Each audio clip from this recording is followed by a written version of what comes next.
নমস্কার। আজকের আলোচ্য বিষয়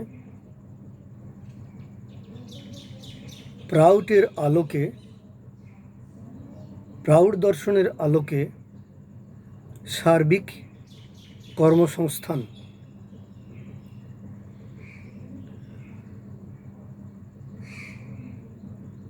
তার আগে আমার এই বক্তব্যের মূল বিষয়ে আসার আগে বলে রাখি যে এই বক্তব্যটি কয়েকটি পর্বে বিন্যস্ত হতে পারে। শুধু দর্শকবৃন্দদের কাছে অনুরোধ, আপনারা ধৈর্য ধরে বক্তব্যটি শুনবেন এবং পরের পর্ব যেখানে বলা হবে সেটা যাবেন, এবং এই যেখানে ইউটিউব লিঙ্ক থাকবে সেই লিঙ্কটিকে অবশ্যই সাবস্ক্রাইব করবেন ও শেয়ার করবেন, যাতে এই বক্তব্য এবং আলোচ্য বিষয় ম্যাক্সিমাম মানুষ শুনতে পারে এবং এর থেকে উপকৃত হতে পারে, পথ নির্দেশনা পেতে পারে। আমার বক্তব্য বিষয় শুরুর আগে আমি প্রথমেই আজকে মনটা খুব ভারাক্রান্ত মন নিয়েই আপনাদের সামনে এসেছি। সমবেত সতৃবৃন্দ, আপনারা জানেন গত পরশু যে ভয়ঙ্কর যে ঘূর্ণিঝড় উম্ফুন এই যে আমাদের বাংলার বুক দিয়ে, কলকাতার বুক দিয়ে, 24 পরগনার বুক দিয়ে বয়ে গেল, বিধ্বংসী আকারে ছিল এবং ভয়ঙ্কর ক্ষতি হয়েছে। আপনারা জানেন অনেক মানুষের প্রাণহানি হয়েছে এবং কৃষি, ঘরবাড়ি, যোগাযোগ ব্যবস্থা সাংঘাতিকভাবে ক্ষতিগ্রস্ত হয়েছে, মানে বিধ্বস্ত হয়ে গেছে যাকে বলা যায়। তো আজকের এই যে একটা সংকটজনক পরিস্থিতি, এই সংকটজনক পরিস্থিতি আমি প্রথমেই আমার অন্তরের গভীর শ্রদ্ধা জ্ঞাপন ও শোক নিবেদন করছি যারা এই প্রাকৃতিক বিপর্যয়ের কারণে মৃত্যু বরণ করেছেন। আর আজকের এই যে এই সংকটজনক পরিস্থিতিতে আনন্দমার্গ প্রচারক সংঘ পশ্চিমবঙ্গের রাজ্য সরকারের পাশে আছে এবং আমরা আমাদের সামর্থ্য অনুসারে সর্বান্তকরণে ত্রাণের মাধ্যমে মানুষকে সুরাহা দেওয়ার কিছুটা চেষ্টা করব আমাদের সাধ্য অনুযায়ী। এটুকু আমরা বলতে পারি। অন্তত এই যাতায়াত ব্যবস্থা একটু সহজ হলেই আমরা এই ব্যাপারে কার্যকরী পদক্ষেপ নেব। তো আমার বক্তব্য বিষয়ে আসি, যেটা বলেছিলাম যে প্রাউড দর্শনের আলোকে সার্বিক কর্মসংস্থান, মানে সোজা ভাষায় বলতে গেলে যে বেকার সমস্যার সমাধান। আজকের এই যে ঘূর্ণিঝড়ের প্রভাবে, এমনিতে করোনার প্রকোপে বাংলার অর্থনীতি সাংঘাতিকভাবে ক্ষতিগ্রস্ত তো ছিলই, সারা ভারতবর্ষ, সারা বিশ্ব বটেই। কিন্তু আমার এই আজকের আলোচ্য বিষয় বাংলার অর্থনৈতিক স্বয়ংবরতা কী করে আসবে, তাকে কী করে পুনর্গঠন করা যাবে, তাকে কেন্দ্র করে আবর্তিত হবে। এটা একটা মডেল। মহান দার্শনিক শ্রী প্রভাত রঞ্জন সরকার, প্রাউড প্রবক্তা, তিনি এই বাংলাকেই মডেল হিসেবে তুলে ধরেছেন সকলের সামনে। এবং বাংলাকে প্রথম তাই অর্থনৈতিক ক্ষেত্রে স্বয়ংবর হতে হবে, শোষণমুক্ত হতে হবে। বাংলাতেই প্রথম প্রাউড প্রতিষ্ঠিত হবে এবং এই বাংলায় যে প্রাউড দর্শন প্রতিষ্ঠিত হবে অর্থনৈতিক স্বয়ংবরতার আলোকে, ভারতবর্ষের অন্যান্য সামাজিক অর্থনৈতিক অঞ্চলগুলো তারাও এগিয়ে আসবে এবং তারাও ধীরে ধীরে এই বাংলার পথ ধরে বিশ্বের আঙিনায় তারাও পৌঁছে যাবে। যে প্রাউড দর্শনের মূল লক্ষ্য হলো আঞ্চলিক সমৃদ্ধির পথ ধরে বিশ্বৈক্যতাবাদের প্রতিষ্ঠা। সেটার প্রথম পদচারণা, প্রথম পদক্ষেপ কিন্তু শুরু হবে এই বাংলা থেকেই। সেই জন্যে তিনি বাংলাকে মডেল হিসেবে বাংলার বিভিন্ন আর্থিক পুনর্গঠন এবং অর্থনৈতিক স্বয়ংবরতার ক্ষেত্রে বিভিন্ন ব্লক স্তরের কীভাবে মডেল হিসেবে নেওয়া যায় উদাহরণ দিয়ে বিস্তৃতভাবে ব্যাখ্যা করেছেন। আমি আমার এই আজকের এই বক্তব্যে আমি চেষ্টা করব ধাপে ধাপে সেই জিনিসগুলো তুলে ধরার এবং কি করে বেকার সমস্যার সমাধান সম্ভব, 100% কর্মসংস্থান সম্ভব করে একটা বাংলাকে অর্থনৈতিক ক্ষেত্রে স্বয়ংসম্পূর্ণ করে গড়ে তোলা যাবে, সে ব্যাপারে আমি আমার এই আজকের এই ক্ষুদ্র প্রচেষ্টা প্রসঙ্গক্রমে বলে রাখি, আমি অর্থনীতির ছাত্র নই। আনন্দমূর্তিজি তথা শ্রী প্রভাত রঞ্জন সরকার তার এই যে প্রাউড দর্শনের সুবিশালতা, এটাকে পুরোপুরিভাবে ধরা এবং ব্যাখ্যা করা আমার সাধ্যের অতীত, আমার ক্ষুদ্র জ্ঞানের পরিসরে। এ যেন সেই জ্ঞান সমুদ্রের তীরে বসে নুড়ি কোড়ানোর মতো ব্যাপার। কতকটা ঠিক যেন গঙ্গা জলে গঙ্গা পুজোর মতোই, তারই দর্শনের ছত্রছায়ায় চেষ্টা করব সেই দর্শনের উদাহরণ সহযোগে ব্যাখ্যা দিতে, যাতে মানুষের কল্যাণ হয় এবং মানুষ একটা রূপরেখা পেতে পারে।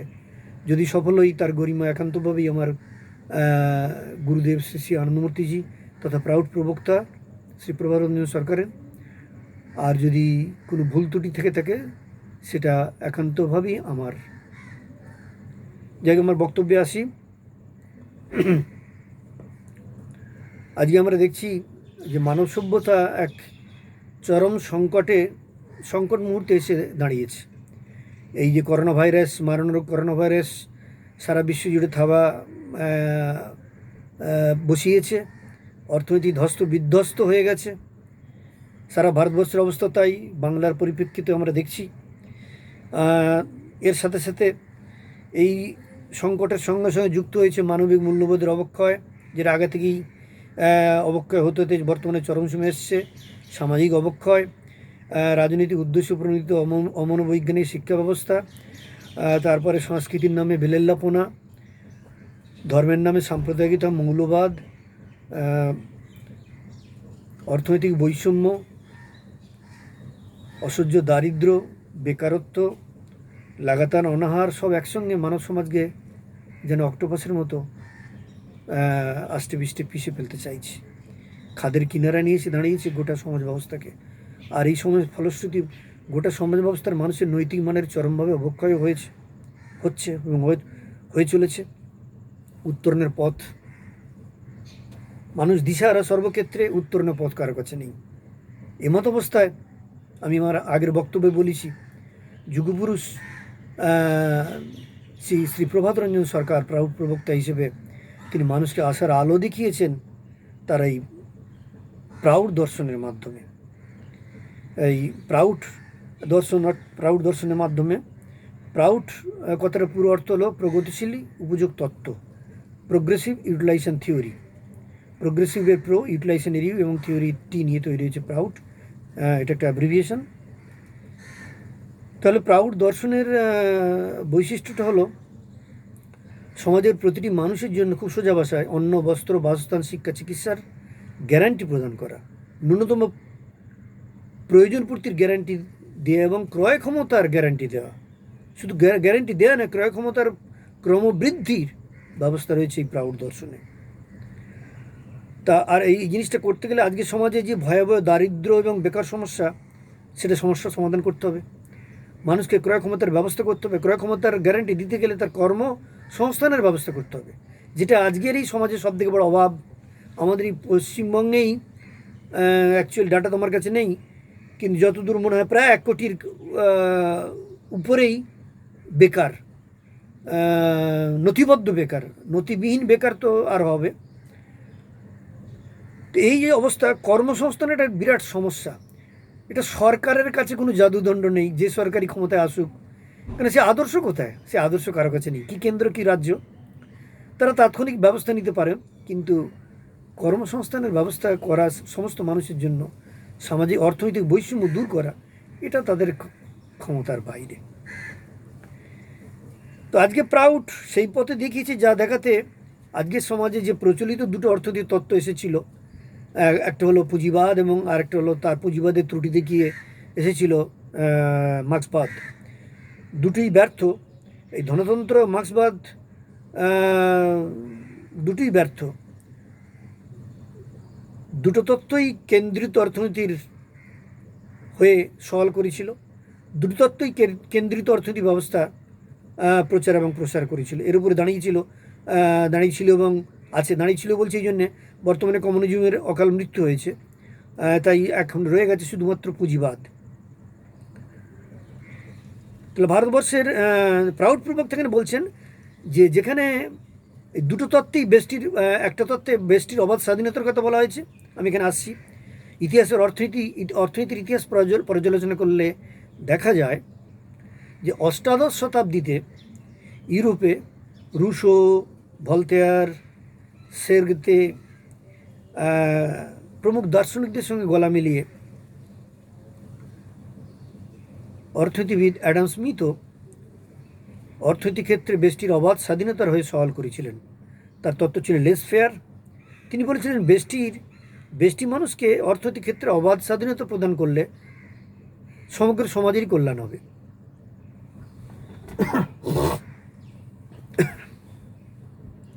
তারই মতবাদকে বলা হয় বেষ্টি স্বাতন্ত্র্যবাদ।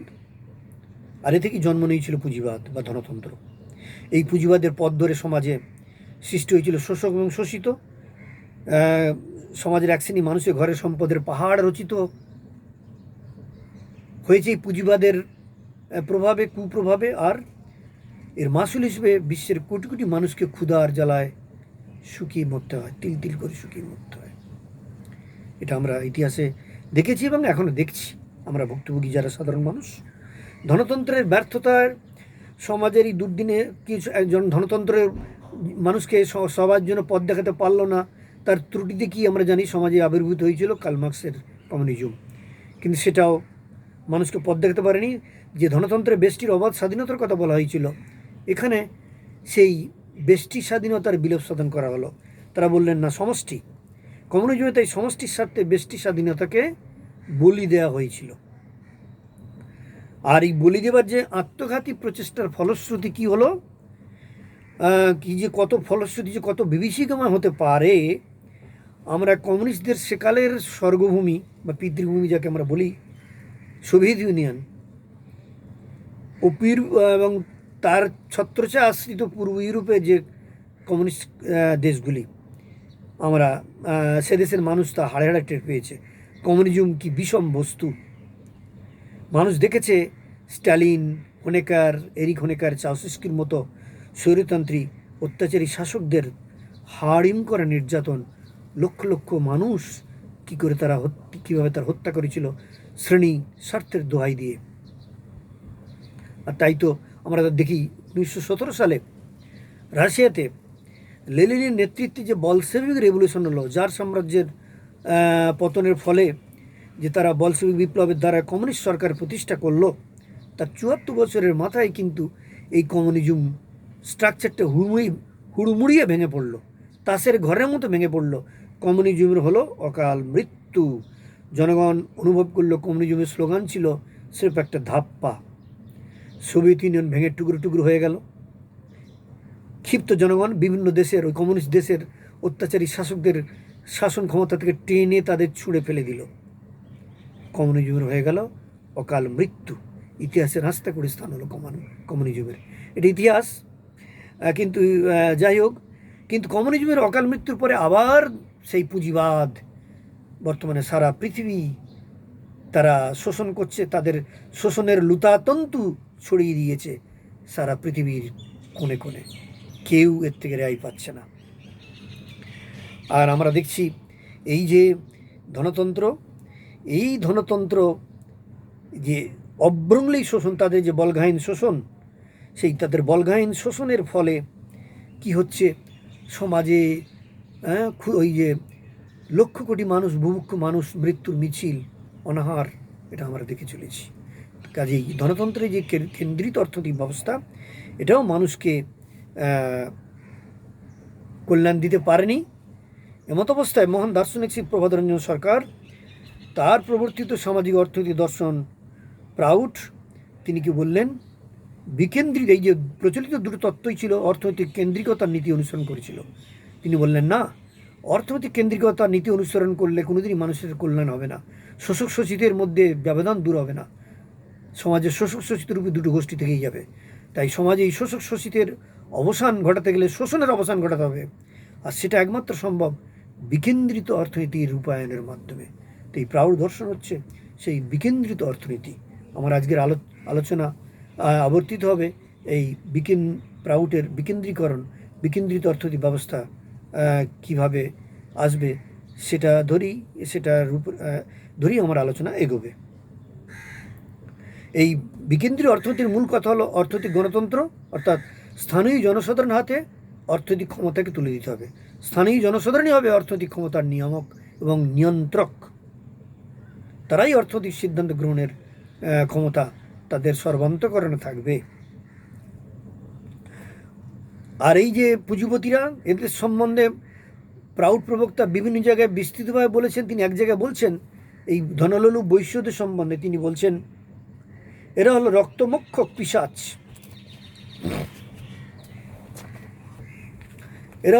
এরা হলো রক্তমক্ষক পিশাচ।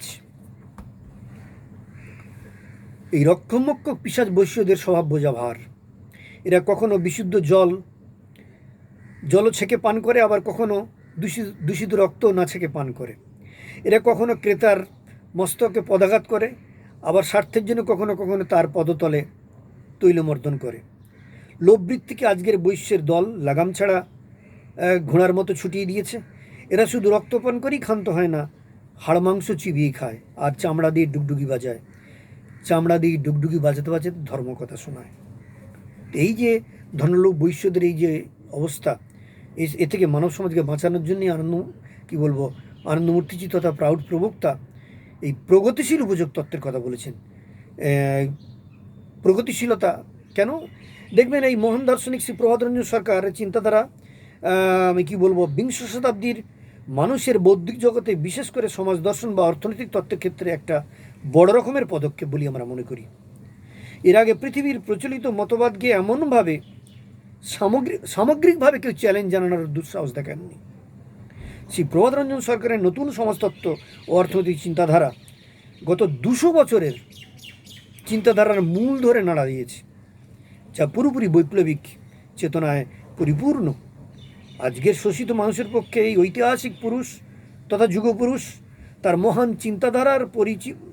মহান চিন্তাধারার সঙ্গে পরিচিত হয়ে ধাপে ধাপে বৃহত্তর সমাজ বিপ্লবের পথে সাধারণ মানুষকে এগিয়ে যাওয়া ছাড়া বাঁচার আর কোনো রাস্তাই খোলা নেই সাধারণ মানুষের কাছে। এবার আসি প্রগতিশীলতা। কেন প্রগতিশীল উপযোগ তত্ত্ব কেন? দু একটি কথা বলবো। আজকে দেখবেন প্রগতিশীল কথাটা খুব প্রচলিত। প্রগতিশীল উপযোগ তত্ত্ব হল এক সম্পূর্ণ নতুন দর্শন, যার ভিত্তিভূমি হলো আধ্যাত্মিকতা। মনে রাখবেন, আমি বললাম ভিত্তিভূমি হলো আধ্যাত্মিকতা। প্রচলিত দুটো অর্থনৈতিক তত্ত্বের সাথে মূলগত পার্থক্য বিকেন্দ্রীকরণ আর হলো আধ্যাত্মিকতা। আধ্যাত্মিকতার পরশমণির স্পরশ এই প্রাউড দর্শনের পরতে পরতে জুড়ে আছে। এই প্রাউড দর্শন, যার ভিত্তিমূল আধ্যাত্মিকতা, এর শাখা প্রশাখা জীবনের প্রতিটি দিকে প্রসারিত। মানব ইতিহাসে একটি পূর্ণাঙ্গ দর্শনের সৃষ্টি এই প্রথম। আধ্যাত্মিকতার কল্যাণবাড়ী সিঞ্চনে কিভাবে রাজনীতি, অর্থনীতি, রাষ্ট্রনীতি, সমাজনীতি, শিক্ষা, সাহিত্য, সংস্কৃতি ইত্যাদি সমাজের সমস্ত দিকগুলির বৈপ্লবিক রূপান্তর হতে পারে, প্রাউড দর্শন তার প্রথম অনবদ্য নিদর্শন। এবারে প্রগতিশীলতার কথা আসা যাক। আজকের যুব সমাজ বিদেশিদের বেশভূষা, আচার আচরণ ইত্যাদিকে গ্রহণ করাটাকেই প্রগতিশীলতা বলে বিশ্বাস করেন। সবথেকে আশ্চর্যের বিষয় হলো মানুষ নিজের জৈব বৃত্তিকে পরিস্ফুট করতে চায় আর তার সমর্থনের জন্য ব্যবহার করে প্রগতিশীল শব্দটির। প্রাউডের মতে প্রগতিই হলো অনন্তের দিকে এগিয়ে যাওয়া, ছন্দায়িত গতিতে অনন্তের দিকে এগিয়ে যাওয়া। প্রোগ্রেস, ল্যাটিন ওয়ার্ড প্রোগ্রাডি থেকে এই প্রোগ্রেস কথাটি এসেছে, অর্থাৎ সামনের দিকে এগিয়ে চলা, ছন্দায়িত গতিতে। কিন্তু যেহেতু অনন্তে পৌঁছতে গেলে আপেক্ষিক জগতের পথ চিরে চিরে যেতে হয়, তাই যারা প্রগতিশীল হবেন তারা অবশ্যই স্থান, কাল, পাত্রের এই 3 আপেক্ষিক জগতের সাথে সামঞ্জস্য বজায় রেখেই যাত্রা করবেন অনন্তের দিকে। এই প্রগতিশীল গতি মনে রাখা দরকার ভাবন মদনায় দৌড়ে যাওয়া নয়, আবেগে আবেশে ঝাঁপিয়ে পড়াও নয়। এর পেছনে থাকবে প্রজ্ঞা বিকশিত সত্তার অঙ্গুলি নির্দেশ। তাই কোথাও প্রয়োজন বোধে সামনের যাত্রাপথকে বিপদবিহীন করার উদ্দেশ্যে মানুষের স্বাধীনতাকে সংযত করতে হবে, আবার কোথাও দিতে হবে উপর্যুপরি উৎসাহ, উদ্দীপনা, মানুষকে উদ্দীপনায় উৎসাহ দিতে হবে। তাই এই গতি হবে তটিনীর গতি। দুদিকে তট আছে বলেই, দুদিকে রোদ আছে বলেই রোদবতী তটিনীর এত খরস্রোত, এবং তার দুই দিকে শ্যামলিমা। তটের বন্ধন না থাকলে বন্যার মত্ত গতিতে কল্যাণ হস্তের প্রলেপ পেত না মানুষের সমাজ। তেমনি প্রগতিশীল বুঝক তত্ত্বের খরস্রোতা নদীকে সংযত বুদ্ধি, বিবেক ও প্রজ্ঞার কঠোর হস্তে নিয়ন্ত্রণ করতে হবে। আমার বক্তব্যের প্রথম পর্বের এখানেই সমাপ্তি। এটা হলো ভূমিকা। এরপরে দ্বিতীয় পর্বে আমি আসছি। শত্রুবিন্দুকে দ্বিতীয় পর্বটি দেখার জন্য অনুরোধ করছি। ধন্যবাদ, নমস্কার।